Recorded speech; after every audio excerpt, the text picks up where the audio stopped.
Welcome to The Driven Entrepreneur, where we sit down with visionaries, trailblazers, and entrepreneurs and discover why and how they do what they do.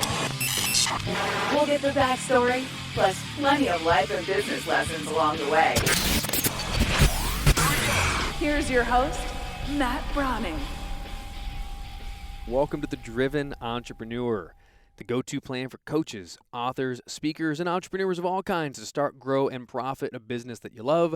I'm your host, Matt Brauning, and today we've continued opening up the email bag with your questions. Last week, we had a great question from Melissa Hughes, a TikTok influencer that was all about what you wish you would have done in your first year as an entrepreneur, and I answered that. You can check it out in the archive on the podcast. mattbrowningpodcast.com has the archive, full and complete, no paywall or anything. If you're listening to this live, of course, well, you can listen to that, check it out after this episode concludes. This week, our question comes from you guys. This comes from Dennis Mellen. Dennis is an entrepreneur and a coach. You can find him at LinkedIn at Be a Bean. Be a bean. He has a great metaphor about how coffee beans transform the water around them. So his whole message is you need to be a bean. So you can find him at LinkedIn on Be a Bean, Dennis Mellen. Dennis's question is, what's the single most important item or items to include in your call to action? Woo! Well, let's first define a call to action, Dennis. Now, I know from looking at your profile, and Dennis is a speaker, and he's a coach. He's in that entrepreneur space. But every entrepreneur, every business has some sort of call to action. You have to have that. What's a call to action? Essentially, you've delivered content. Okay? If you've delivered content of some kind, whether it's a conversation on Zoom, or it's a speech, or it's a video, or a Facebook ad, right? Whatever it is, or it's a mailer, that's what I would call the content. And then you have a call to action. Here's some content, and then here's an offer. Here's something I want you to do. Here's something I want you to buy. Here's something I want you to sign up for. I want you to click, whatever that is, okay? That would be the action that you're calling them to. So we call it a CTA, a call to action. And I just wanted to, clarify what the call to action actually is, because it's not only, for online marketers, right? Like if you're building online funnels and advertising, you're going to call that the CTA, and that's what's the click. But the truth is every single business has some sort of call to action, okay? And you want to be first, number one, Dennis, is you got to be clear on what the actual action is, and do you want them to really do it?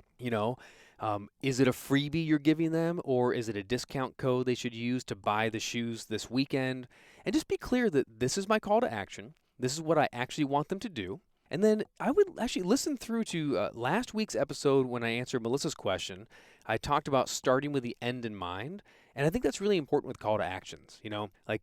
I would look at, okay, if they do this action, what next? And ultimately, where will they end up in my business process, in what I call the AVS, the ascending value structure? Because I don't like the idea of funnels. I don't like funneling people. I don't want to be in a funnel with anyone. I don't want to, right? I feel like I'm like a free fall. I'm funneling. So we call it the ascending value structure. As they climb up the mountain with you, they get more and more value for more and more investment. And that investment gets, of course, more and more value. So be clear on where you're going to bring them to. And let's talk about call to action, okay? So, again, whether this is clicking on a website, whether it's filling out a form, whether it's taking them up on a free trial for your app, whether it's buying the extra flowers for Mother's Day, whether it's whatever it is for you, the call to action has to have what I would say 5 elements. Okay, let's break those down. And if you're taking notes, if you're not driving, I always say this, but make sure you don't take notes while you drive, goodness sakes. You can listen to this back later. Again, find us on demand anywhere where you get podcasts.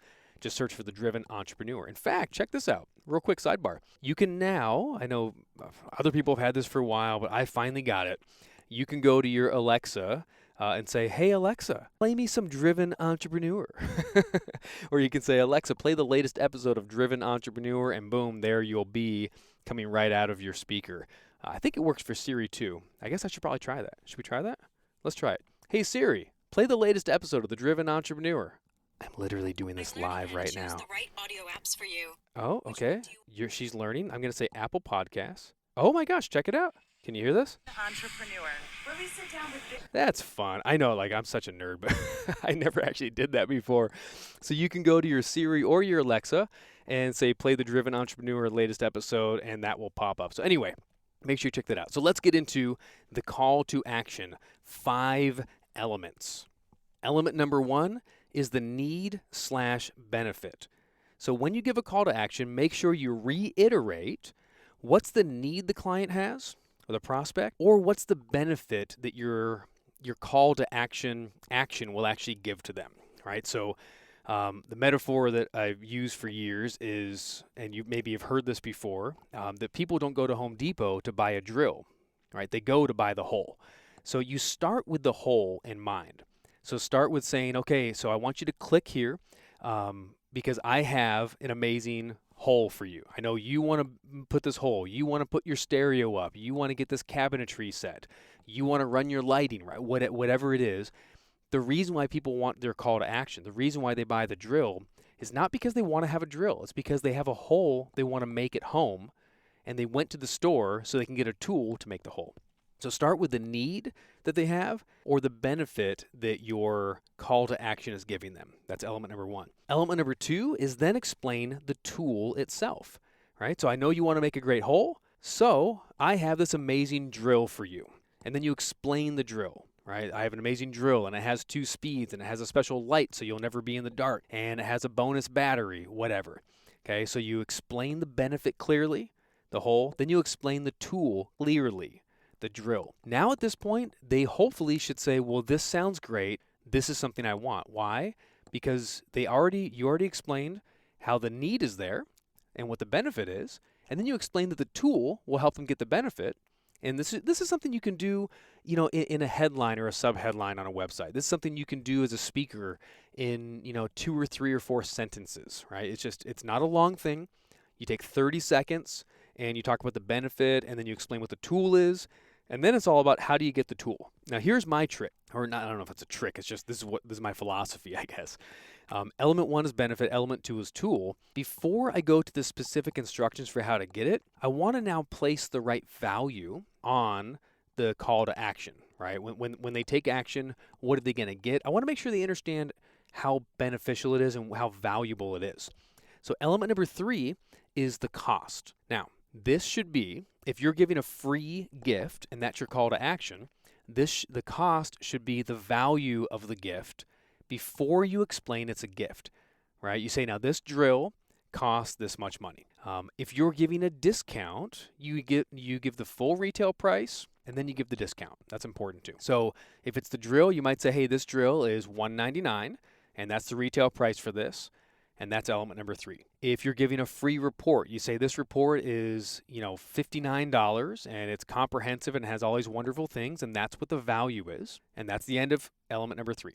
Element number 4 is then you give the discount or the final price. And that's where you might say from stage, typically I charge $250 or I charge $100 for this coaching session. But because it's Tuesday and because I love you guys and because whatever the legitimate real reason is, we're running this special, and instead of charging you $100, I want to give this to the first 20 people at no charge for free. And if you do that right, follow me on this, they have in their mind the need they have and the benefit that you're giving them. Then they get clear on what the tool is. This is a strategy session with me. It's 45 minutes. It's on Zoom, whatever it is, right? There's 20 of them. Then you go through the cost. Well, typically it costs this, and this is what the value is. When you go to element 4 and you drop the bomb of, oh, it normally is $100, but it's free. Or this drill is normally $199, but it's a Mother's Day special, $79 for the drill. And if you have any add-ons at that point, that's where you want to add that too. Like if there's bonuses. You'd say the drill is $199 normally, but Mother's Day special, it's only $79. And if you have a bonus, you get a free battery. And you get a set of drill bits. And you get a bonus case for no charge. Does that make sense? Something to that effect. Okay, so that's number 4. If you don't have to have a bonus. Like if it's a freebie, you usually don't have to bonus in a bunch of things. It could be one single thing for free.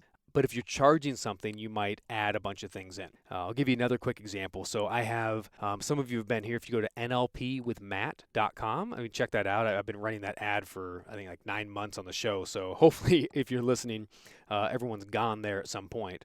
But at NLPwithMatt.com, I have a call to action. It's a freebie. It's my neuro-linguistic programming manual. It's a certification manual that I use in certification classes. It's the full 74-page manual. It's just a freebie. You go to NLPwithMatt.com and you get that freebie. On the thank you page, if you've seen that before, there's a second call to action. It's an opportunity to join our NLP membership group. Now, here's the neat thing. I explained that the normal membership is special price is only $14.99 a month. It's like the Netflix of NLP, right? It's $14.99 a month, and you get access to all my NLP online courses, NLP practitioner, master practitioner, speed reading, the persuasive speaker, NLP in real life. We have lots of those trainings. You get both my books. Like a whole bunch of stuff is in there for this small monthly membership. But here's the fun thing. I do that as a trial. So for $1, you do a 14-day trial. So in this case, because I'm asking people to subscribe to a service at a very, very low price, but it's still subscribing to a membership and a service, right? It's only $1. But because it's that, I stack the bonuses. I say, hey, it's the normal, the cost is $14.99. The special today is 14 days for only $1. Try this out, jump in. But you don't just get this one thing for the $1 trial. You get the practitioner online course, and you get the master practitioner course, and you get all the video demos, and you get the speed, right? You get all these things, and there's even a special bonus. You got to see the page to believe it. There's also a coaching session with one of our NLP coaches that's so you get a private session. You get all this stuff, and it's literally $1. And if you want to cancel 13 days, you can, or you can stay in, whatever you want. A lot of people stay, but you can certainly you can cancel after that. So that's an example. I don't know, I guess I'm plugging my thing, so go check it out. Might as well plug.